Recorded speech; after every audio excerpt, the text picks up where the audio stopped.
أعوذ بالله من الشيطان الرجيم بسم الله الرحمن الرحيم الحمد لله رب العالمين والعاقبة للمتقين والصلاة والسلام على سيد المرسلين أما بعد فقد قال الله تعالى في القرآن الكريم أعوذ بالله من الشيطان الرجيم بسم الله الرحمن الرحيم رب المشرق والمغرب لا إله إلا هو فاتخذه وكيلا صدق الله العلي العظيم. அல்லாஹுக்கு இடங்களில் மிகப்பெரிய இடமாகிய பள்ளிவாயலில் நேர காலத்தோடு வந்து அமர்ந்திருக்கும் அதற்கு இஸ்லாமிய சகோதரர்களே, எங்களை படைத்த இறைவன் எந்த அடிப்படையில் வாழச் சொல்லியிருக்கிறானோ அந்த அடிப்படையில் அவனை பயந்து எல்லா நேரங்களிலும் எல்லா கட்டங்களிலும் அஞ்சி பயந்து வாழும்படி முதலாவதாக எனக்கும் அப்பால் உங்களுக்கு நான் வசியத்தும் நசியத்தும் செய்து கொள்கிறேன். நாங்கள் தற்பொழுது இருந்து கொண்டிருக்கக்கூடிய காலம் கடும் குளிருடைய ஒரு காலமாக இருக்கிறது. கொரியாவை பொறுத்த மட்டிலும் சமருடைய காலத்தை விட விண்டருடைய காலம் அதிகமாக இருப்பது நாம் அனைவரும் தெரிந்த ஒரு விடயம். அல்லாஹ் சுப்ஹானஹு வ தஆலா இந்த பருவ காலங்களை மாற்றி மாற்றி ஏற்படுத்துவதும் அவனுடைய அத்தாட்சியாக இருந்து கொண்டிருக்கிறது. ஒரு வருடத்திலே 4 பருவ காலங்கள் இருக்கிறது. குளிர்காலம், வசந்த காலம், இலையுதிர் காலம், வெப்பத்துடைய காலம். இந்த 4 காலங்களின் மூலமாகவும் அல்லாஹ் அவனுடைய சக்தியை எங்களுக்கு வெளிப்படுத்துகிறார். அது எந்த அடிப்படையில் என்று பார்த்தோம் என்று சொன்னால், குளிர்காலங்கள் ஏற்படுகின்ற நேரத்திலே பச்சை பசேலென இருந்த ஒரு மரத்தை பார்த்தால் இதில் காய், பூக்கள், பழங்கள் இருக்கிறது என்பதை உணர்த்தக்கூடிய காலம். விண்டருடைய காலம் வருகின்ற நேரத்திலே அதில் இலைகளோ பூக்களோ பழங்களோ இல்லாமல் விறகுக்கு பயன்படுத்த முடியுமான அளவுக்குரிய பலகைகள் மாதிரி காட்சியளிக்கக்கூடியதாக மரங்கள் காட்சியளிக்கிறது. திரும்ப இந்த குளிர்காலம் முடிவடைந்ததுடன் வசந்த காலம் ஏற்படுகின்ற நேரத்திலே அல்லாஹ் சுப்ஹானஹு வ தஆலா திரும்ப அந்த மரங்களின் மீது இலைகளை பச்சை பசேலென ஆக்குகிறார். திரும்ப பழங்கள், பூக்கள் என்று அதனுடைய காலம் வருவதை நாங்கள் பார்க்கலாம். இந்த விடயத்தை ஏற்படுத்தக்கூடியவன் யார்? எங்களை படைத்த இறைவன். கணித்துக்குரிய மீனானவர்களே, பூமி தன்னைத்தானேயும் சுற்றி வருகிறது. அதே போன்று பூமி சூரியனை சுற்றியும் சுற்றி வருகிறது. பூமி தன்னைத்தானே சுற்றி வருவதனால் இரவு பகல் மாறி மாறி வருகிறது. 24 மணித்தியாலங்கள் உண்டாகிறது. அதே போன்று பூமி சூரியனை சுற்றி வருவதன் மூலமாக வருடம் உருவாகிறது. 365 நாட்கள் உருவாகிறது. இந்த பூமி சூரியனை சுற்றி வருகின்ற அந்த நேரத்தில் தான் பருவ காலங்கள் ஏற்படுகிறது. அல்லாஹ் சுப்ஹானஹு வ தஆலா குர்ஆனிலே ரப்புல் மஷ்ரிகி வல் மக்ரிப் என்று ஒற்றைப்படையாக கிழக்கையும் மேற்கையும் சுட்டி காட்டி பேசுகிறார். கிழக்குடைய இரட்சகனும் மேற்குடைய இரட்சகனும் நான் தான். சூரத்துர் ரஹ்மானிலே பேசும்போது ரப்புல் மஷ்ரிகைனி வ ரப்பில் மக்ரிபைன், 2 கிழக்குகளுடைய இரட்சகனும் நான் தான், 2 மேற்குகளுடைய இரட்சகனும் நான் தான் என்று குறிப்பிடுகிறார். சூரத்து நூஹிலே பேசும்போது ரப்புல் மஷாரிகி வல் மகாரிப், பல கிழக்குகளுக்குரிய இரட்சகனும் நான் தான், பல மேற்குகளுக்குரிய இரட்சகனும் நான் தான் என்று இந்த கிழக்கு மேற்குடைய பிரஸ்தாபம் வருகின்ற நேரத்திலே ஒருமையாக, இருமையாக, பன்மையாக கதைத்திருக்கிறார். இது எதனை எங்களுக்கு சுட்டி காட்டுகிறது சொன்னால், சூரியன் வைத்து மையமாக வைத்து இந்த பூமியை நாங்கள் சுற்றி பார்த்தால் அந்த ஓடு பாதையில் பல கிழக்குகள் வரும், அதே மாதிரி பல மேற்குகள் வரும். எனவே அல்லாஹ் சுப்ஹானஹு வ தஆலா இந்த பருவ காலங்களை, நேரங்களுக்கு சொந்தக்காரன், காலத்தை படைத்தவன், இந்த பருவ காலங்களை ஏற்படுத்தக்கூடியவன் இறைவன். எல்லா நேரங்களிலும் எல்லா கட்டங்களிலும் ஒரே மாதிரியான நேரம் இருப்பது கிடையாது. அவ்வாறு இருந்தால் இந்த உலகம் இயங்கவும் மாட்டாது. இது தற்பொழுது குளிர்காலம், ஆனால் வெவ்வேறான நாடுகளில் வெவ்வேறான டிகிரி, ஒரே மாதிரியான டிகிரி கிடையாது. ஒரே மாதிரியான டிகிரி இருக்குமாக இருந்தால் இந்த உலகம் உறைந்து போய்விடும். மரங்கள், செடிகள், கொடிகள் எல்லாம் உறைந்து போய்விடும். இந்த உலகம் ஸ்தம்பித்து போய்விடும். எனவே அல்லாஹ் சுப்ஹானஹு வ தஆலா வெவ்வேறான டிகிரியை கொடுத்து வைத்திருக்கிறார். ஸ்ரீலங்காவுடைய அமைப்பை பார்த்தால் வேறு மாதிரி, இந்தியா பாகிஸ்தானுடைய நிலைமையை பார்த்தால் வேறு மாதிரி, கொரியாவுடைய ரஷ்யாவுடைய நிலைமையை பார்த்தால் வேற மாதிரி. எனவே இதனை ஏற்படுத்தக்கூடியவன் யார்? எங்களை படைத்த இறைவன். அதே போன்று கணித்துக்குரிய மேலானவர்களே, குளிர்காலம் குளிர்காலமாகவே இருந்தால் ஒன்றும் செய்ய முடியாது. அதே போன்று வெப்பமான காலம் ஒரே மாதிரியாக இருந்தால், எப்பொழுதுமாக இருந்தால் ஒன்றும் செய்ய முடியாது. வெப்பமும் ஒவ்வொரு இடங்களுக்கு பிரதேசங்களுக்கு ஏற்றவாறு வித்தியாசப்படும். அதே மாதிரி வசந்த காலத்திலே மழையும் அடிக்கடி பெய்யும், மாரி காலம் என்று சொல்வோம். அந்த மழையும் அடிக்கடி பெய்தால் ஒரு மனிதனுக்கு ஒரு நிலைமை மோசமாகிவிடும். எனவே அல்லாஹ் சுப்ஹானஹு வ தஆலா எந்த இடத்திற்கு எப்படியான எந்த அளவு சூடு, வெப்பம், குளிர் தேவை என்பதை மிக அறிந்தவனாக இருக்கிறார். எனவே கணித்துக்குரிய மேலானவர்கள், இந்த 4 பருவ காலத்திலும் குளிர்காலம் என்பது கொஞ்சம் கஷ்டமான காலம்தான். எனவேதான் இந்த கஷ்டமான குளிர்காலத்திலே ஒரு மனிதன் நன்மையான காரியங்களில் ஈடுபடுகின்ற பொழுது அதில் ஏற்படுகின்ற கஷ்டத்துக்கும் அல்லாஹ் சுப்ஹானஹு வ தஆலா பல இரட்டிப்பான நன்மைகளை வைத்திருக்கிறார்.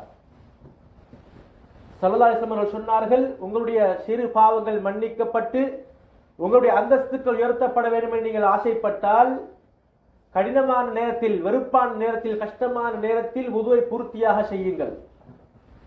எங்களுக்கு தெரியும், தற்பொழுது நேரம் 1 மணி, ஆனால் குளிர்காலத்தினுடைய டிகிரி -8 9 இருக்கிறது.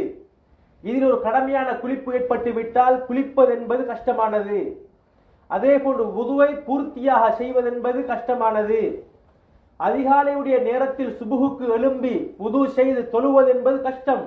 ஆனால் இந்த கஷ்டங்களை எல்லாம் ஒரு மனிதன் அல்லாஹுக்காக வேண்டி பொறுத்து அவனுடைய கடமைகளை சரிவர நிறைவேற்றினால் நிச்சயமாக பல இரட்டிப்பான நன்மைகள் கிடைக்கும். கஷ்டமானது ஒன்று கிடையாது. ஏன், நாங்கள் பார்க்கிறோம், கொரியாவிலே வேலைக்கென்று வந்து விட்டால் அல்லது வேலை இல்லாத சந்தர்ப்பத்தில் அரபைட் போகின்ற நேரங்கள் ஏற்பட்டால், அந்த 5 மணி 4 மணி 3:30 மணி என்று சொன்னால், அதில் எழும்பி என்னால் கஷ்டங்களை பொறுத்து கொள்ள முடியும் என்றால், படைத்த இறைவனுக்காக அல்லாஹ் ஒவ்வொரு நாளும் என்னை காலையில் எழும்பும் போது ஆரோக்கியமாக, உடலில் எந்த நோயையும் தராமல், அன்றைய நாளில் சாப்பிடக்கூடிய உணவு இருக்க, உடலில் ஆரோக்கியம் இருக்க, இவ்வாறு அல்லாஹ் சுப்ஹானஹு வ தஆலா எந்த விதமான மனதுக்கு நோகடிக்கக்கூடிய, மனதை பாரமாக்கக்கூடிய எந்த மோசமான செய்திகளும் காதுக்கு எட்டாமல் அழகான முறைக்கு எங்களை வாழ வைத்திருக்கின்றானே. வமா அபிக்கும் மின் நிஅமத்தின் ஃபமின் அல்லாஹ், உங்களுக்கு கிடைக்கின்ற அனைத்து அருட்கொடைகளும் அது என் மூலமாக கிடைக்கிறது. எனவே நீங்கள் எனக்கு கொஞ்சம் நன்றி செலுத்தக்கூடிய ஒரு அடியானாக இருக்கக்கூடாதா என்று அல்லாஹ் குர்ஆனில் பல இடங்களில் குறிப்பிடுகிறான். கலீலும் மின் இபாதிய ஷகூர், எனக்கு நன்றி செலுத்தக்கூடிய அடியார்கள் மிகவும் குறைவு. நான் படைத்திருக்கக்கூடிய மனிதர்களில் என்னை நினைவு கூறுபவர்கள் கொஞ்சம் குறைவானவர்கள் தான் என்று அல்லாஹ்வை குறிப்பிட்டிருக்கிறார். எனவே நான் நன்றி செலுத்தாத அதிகமான கூட்டத்துடைய நபர்களில் நான் ஒருவனாக இருக்கிறேனா, அல்லது நன்றி செலுத்தக்கூடிய அந்த கொஞ்சம் அடியார்களில் நானும் ஒருவனாக இருக்கிறேனா என்ற விடயத்தை இந்த தராசிலே போட்டு நான் நிறுத்து பார்த்துக் கொள்வது இந்த நேரத்தின் மிக அவசியமாக இருக்கிறது. ஏனென்று சொன்னால் கணித்துக்குரிய மேலானவர்களே, ரமலானுடைய காலத்தை நாங்கள் நெருங்கிக் கொண்டிருக்கிறோம். ரமலான் மட்டும் வணக்கங்கள் செய்வதற்குரிய காலம் கிடையாது. ரமலானில் மட்டும் சுபுகு கிடையாது. எல்லா காலங்களிலும் சுபுகு இருக்கிறது. குர்ஆன் ஓதுவது என்பது எல்லா காலங்களுக்கும் உரியது. அது வெறுமனே ரமலானுக்குரியது மட்டுமல்ல கணித்துக்குரிய மேலானவர்களே. எனவே நாங்கள் வெறுமனே ரமலானுக்குரிய முஸ்லிம்களாக இல்லாமல் ஒவ்வொரு காலத்துக்கும் ஒவ்வொரு நேரத்துக்கும் உண்மையான முஸ்லிமாக நானும் நீங்கள் இருப்பது மிக மிக அவசியமாக இருக்கிறது. मेरे प्यारे दोस्तों, अल्लाह सुब्हानहु व तआला एक साल में 4 मौसम रखा है. ये 4 मौसम रखना भी अल्लाह का फजल करम है. अगर सर्दी भी हो जाए ये दुनिया आगे नहीं चलेगा. और सर्दी हर जगह में, हर मंतिक में 1 डिग्री मुनासिब रहे फिर भी मुश्किल है. इसलिए अल्लाह सुब्हानहु व तआला अलग अलग मुल्कों में अलग अलग डिग्री में रखा है. अभी श्रीलंका का मौसम अलग है, सर्दी है, लेकिन फिर भी उसका वेदर अलग है. और इसी तरह इंडिया, पाकिस्तान और कोरिया, रशिया, उनके दरमियान अलग है, डिफरेंट है, मुख्तलिफ है. ये क्यों रखा है अल्लाह इस तरह? अगर एक ही जैसा हो जाए फिर सब जम हो जाएगा. और इसी तरह अल्लाह ने सर्दी भी रखा है, गर्मी भी रखा है. और इसी तरह जो बरसात का मौसम भी रखा है, बारिश ज्यादा हो जाता है. और इसी तरह जो पत्ता, दरख्त का जो सारा पत्ता नीचे गिरने का जो मौसम, इस तरह 4 मौसम अल्लाह ने रखा है. ये क्यों रखा अल्लाह ने? अगर सर्दी के मौसम में थोड़ा ठंड हो जाएगा, इंसान थोड़ा अच्छा महसूस होता है. ये सर्द होने के बाद थोड़ा गर्मी हो जाए फिर इंसान को थोड़ा दिल उसका मोहब्बत करता है. और इसी तरह सर्दी और गर्मी ये होने के बाद भी अगर थोड़ा सा ये गर्मी के साथ साथ थोड़ा बारिश भी हो जाए उसका मजा अलग है. इस तरह अल्लाह ने इंसान के थोड़ा दिल खुश होने के लिए इस तरह अलग अलग मौसम रखा है. अल्लाह ये जमीन को घुमाने के लिए ये आग यानी रात दिन आ जाता है, 24 घंटा आ जाता है, जमीन को घुमाता है. और इसी तरह जमीन सूरज के तहत भी वो अपने आप को घुमाता है. इसके वजह से एक साल हो जाता है. इसमें 4 मौसम आ जाता है.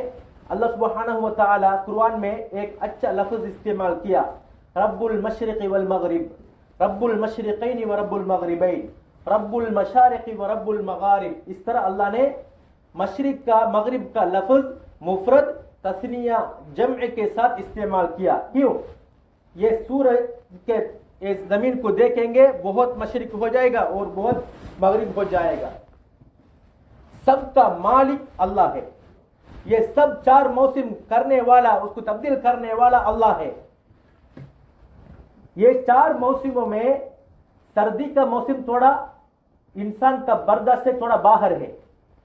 ये सर्दी के मौसम एक इंसान, एक मुस्लिम अल्लाह का इबादत करने में थोड़ा मशक्कत उठाता है, अल्लाह उसके भी सवाब 2 गुना ज्यादा दे देगा.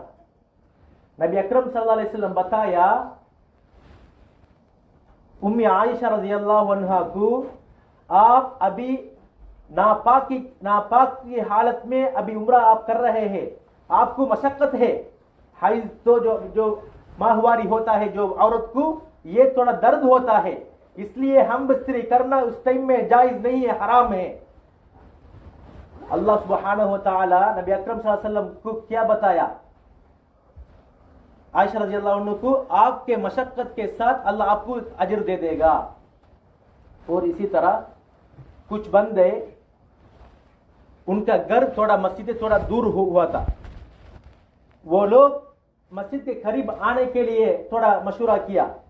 नबी अकरम सल्लल्लाहु अलैहि वसल्लम को यह खबर आया. नबी अकरम सल्लल्लाहु अलैहि वसल्लम बताया, आप लोगों का घर आप तब्दील नहीं करो, आपका दूर कितना हो जाएगा, इतना दूर तक आपका खुदा, आपके स्टेप ज्यादा होने के वजह से अल्लाह आपको सवाब ज्यादा दे देगा, जन्नत में आपका दर्जा बुलंद फरमाएगा. इस तरह नबी अकरम सल्लल्लाहु अलैहि वसल्लम बताया. इसलिए हम इस सर्दी के टाइम सुबह के लिए हम उठना थोड़ा मुश्किल हो जाता है. और इसी तरह वुजू करना, ये सर्दी के टाइम वुजू करना थोड़ा मुश्किल हो जाता है. अगर एक बंदे को गुस्ल करना पड़े, गुस्ल करना भी थोड़ा मशक्कत हो जाता है.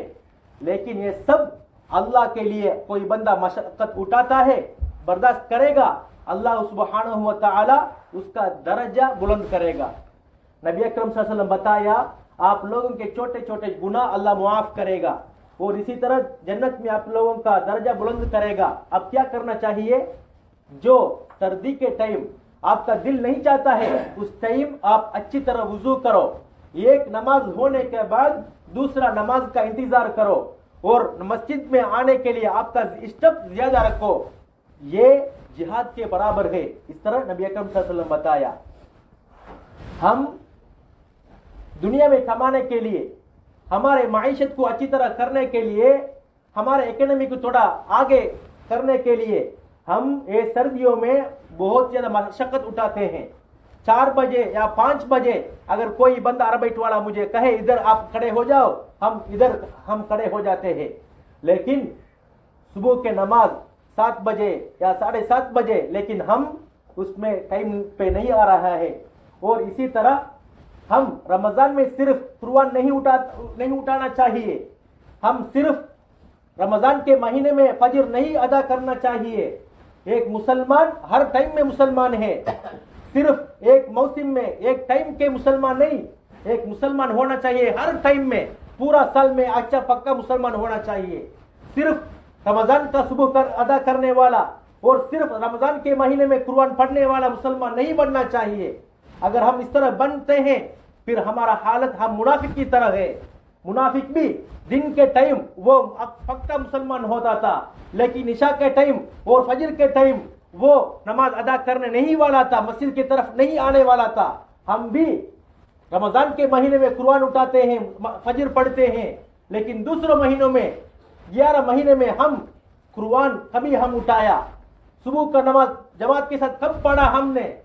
ہم تھوڑا سوچنا چاہیے. ہمارے حالت بھی منافق کی طرح. ہم یہ شیطان کا اللہ کے سامنے وہ تھوڑا چیلنج کیا, وَلَأُضِلَّنَّهُمْ, میں انسان کو ضلالت میں کر دوں گا. لَأُغْوِيَنَّهُمْ أَجْمَعِينَ, سب انسانوں کو میں ضلالت میں اٹھوں گا. وَلَأُمَنِّيَنَّهُمْ, ان کے تمنا کو میں لمبا کروں گا. لیکن اس کے پاس پیسہ ہے, اکنومی اچھا ہے, لیکن پھر بھی یہ دنیا کمانے کے لیے تھوڑا ٹائم زیادہ دیتا ہے. یہ شیطان کا تمنا کی وجہ سے یہ شیطان نے اللہ کے سامنے چیلنج کیا. لیکن اللہ نے قرآن میں بتایا میں انسان کو پیدا کیا. یہ انسانوں میں 2 طرح کے بندے ہیں.